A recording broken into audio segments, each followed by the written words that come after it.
Good morning student, welcome to home science class. बच्चों, आज हम प्रोटीन का वर्गीकरण अमेरिकन फिजियोलॉजिकल सोसाइटी के अनुसार करेंगे। अमेरिकन फिजियोलॉजिकल सोसाइटी ने प्रोटीन को 3 वर्गों में वर्गीकृत किया है: सरल प्रोटीन, संयुक्त प्रोटीन और व्युत्पन्न प्रोटीन। सरल प्रोटीन मतलब सिंपल प्रोटीन, संयुक्त प्रोटीन कॉन्जुगेटेड प्रोटीन और व्युत्पन्न प्रोटीन डेराइव्ड प्रोटीन।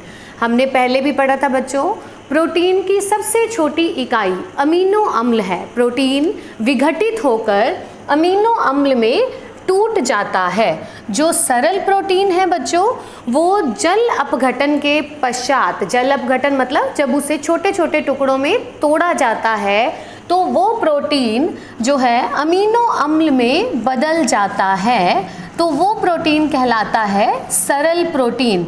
मतलब जल अपघटन के पश्चात जब प्रोटीन में अमीनो अम्ल के अलावा और अन्य कोई पोषक तत्व नहीं बनता, नहीं निकलता, तो वो प्रोटीन कहलाता है सरल प्रोटीन। मतलब इस प्रोटीन में सिर्फ अमीनो अम्ल विद्यमान होते हैं। नेक्स्ट आ जाता है संयुक्त प्रोटीन। संयुक्त प्रोटीन में बच्चों नाम से ही पता चल रहा है संयुक्त, मतलब इसमें प्रोटीन के साथ साथ कोई अन्य पोषक तत्व भी जुड़ा होता है। ये पोषक तत्व जो है वो कार्बोहाइड्रेट भी हो सकता है, वसा भी हो सकती है, या फिर कोई वर्णक भी हो सकता है। तो ये अन्य पोषक तत्व प्रोटीन के साथ जुड़कर संयुक्त प्रोटीन बनाता है। इस अन्य पोषक तत्व को प्रोस्थेटिक समूह कहते हैं। प्रोस्थेटिक समूह मतलब जब प्रोटीन के साथ कोई अन्य पोषक तत्व जुड़ा होता है तो वो प्रोटीन संयुक्त प्रोटीन कहलाता है और इस अन्य पोषक तत्व को प्रोस्थेटिक समूह कहा जाता है। नेक्स्ट आ जाता है बच्चों व्युत्पन्न प्रोटीन। ये भी नाम से पता चल रहा है, व्युत्पन्न मतलब प्रोटीन से उत्पन्न होने वाला कोई नया पदार्थ। ऐसा प्रोटीन जो प्रोटीन से बना है लेकिन प्रोटीन के गुणों से उसमें कुछ गुण चेंज हैं, कुछ गुण परिवर्तित हैं। प्रोटीन से जब कोई नया पदार्थ उत्पन्न होता है तो उसे कहते हैं व्युत्पन्न प्रोटीन। तो सबसे पहले हम सरल प्रोटीन के बारे में पढ़ेंगे कि सरल प्रोटीन कितने टाइप का होता है और कौन कौन से ऐसे भोजन हैं जिनमें कि पाया जाता है। विभिन्न विलायकों में सरल प्रोटीन की विलेयता और ऊष्मा के प्रभाव को देखते हुए इसे पुनः वर्गीकृत किया गया है। सबसे पहला आ जाता है बच्चों एल्ब्यूमिन। एल्ब्यूमिन जो प्रोटीन है बच्चों, ये प्लेन वाटर में, सिंपल जल में घुल जाता है, घुलनशील है और अमीनो अम्ल में परिवर्तित हो जाता है और ऊष्मा के प्रभाव से ये जम जाता है, स्कंदित हो जाता है। एल्ब्यूमिन अंडे और सीरम में पाया जाता है। अंडे से आप सभी परिचित ही हो।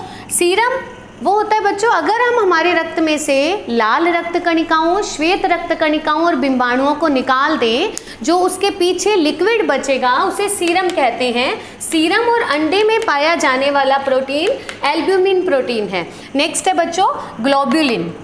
ग्लोब्यूलिन प्रोटीन प्लेन वाटर में अघुलनशील है लेकिन नमक के पानी में ये घुल जाता है और ये भी ऊष्मा के प्रभाव से जम जाता है। सीरम में ये भी सीरम में पाया जाने वाला प्रोटीन है। जरूरी नहीं है बच्चों कि एक जगह पर एक ही प्रोटीन पाया जाएगा, कई बार एक जगह पर 2 या 3 तरह के प्रोटीन भी पाए जाते हैं। जैसे कि हमारे सीरम के अंदर एल्ब्यूमिन भी पाया जाता है और ग्लोब्यूलिन भी पाया जाता है। नेक्स्ट आ जाता है बच्चों ग्लूटेनिन। ग्लूटेनिन प्रोटीन ना तो प्लेन वाटर में घुलता है ना ही नमक वाले पानी में, ये अम्ल क्षार के घोल में घुलता है और ऊष्मा के प्रभाव से ये भी जम जाता है। ग्लूटेनिन प्रोटीन जो है वो बच्चों गेहूं में पाया जाता है। आप लोगों ने कई बार नोट किया होगा कि अगर हम गेहूं के आटे को पानी में घोलते हैं तो कुछ पोर्शन घुल जाता है और कुछ अघुलनशील रहता है। जो अघुलनशील पोर्शन है उसमें ग्लूटेनिन नामक प्रोटीन पाया जाता है और इसी के कारण ही गेहूं के अंदर खिंचाव होता है। बाकी किसी भी अनाज के आटे में वो खिंचाव नहीं होता, वो लचक नहीं होती। वो लचक ग्लूटेनिन नामक प्रोटीन के कारण गेहूं में ही होती है। नेक्स्ट सरल प्रोटीन है प्रोलामिन। प्रोलामिन 70 से 80% अल्कोहल में घुलनशील है, साथ ही ये ऊष्मा के प्रभाव से जमता भी नहीं है। ये पाया जाता है मक्के के जीन में और गेहूं में ग्लाइडिन नामक प्रोटीन, ग्लाइडिन नामक प्रोटीन गेहूं में और जीन नामक प्रोटीन मक्के में, gliadin of wheat and zein of corn. Next है फाइब्रस प्रोटीन। फाइब्रस प्रोटीन अम्ल और क्षार के घोल में घुलनशील है और ऊष्मा के प्रभाव से जमता नहीं है।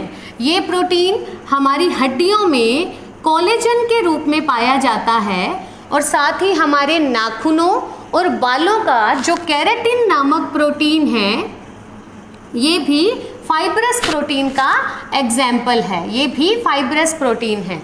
नेक्स्ट आ जाता है प्रोटामिन्स। प्रोटामिन्स जो है सिंपल पानी में घुलनशील है, प्लेन वाटर में घुल जाता है, लेकिन ये जल अपघटन के पश्चात बहुत अधिक मात्रा में अमीनो अम्ल बनाता है। ये पाया जाता है बच्चों स्पर्म में, शुक्राणु में। शुक्राणु में पाया जाने वाला एमाइन नामक प्रोटीन जो है वो प्रोटामिन्स का एग्जाम्पल है। ये बहुत अधिक मात्रा में जल विघटन के पश्चात जो है अमीनो अम्ल बनाता है। नेक्स्ट क्लास में हम व्युत्पन्न प्रोटीन और संयुक्त प्रोटीन के बारे में पढ़ेंगे। तब तक बच्चों आप खुश रहिए, मुस्कुराते रहिए और सुरक्षित रहिए।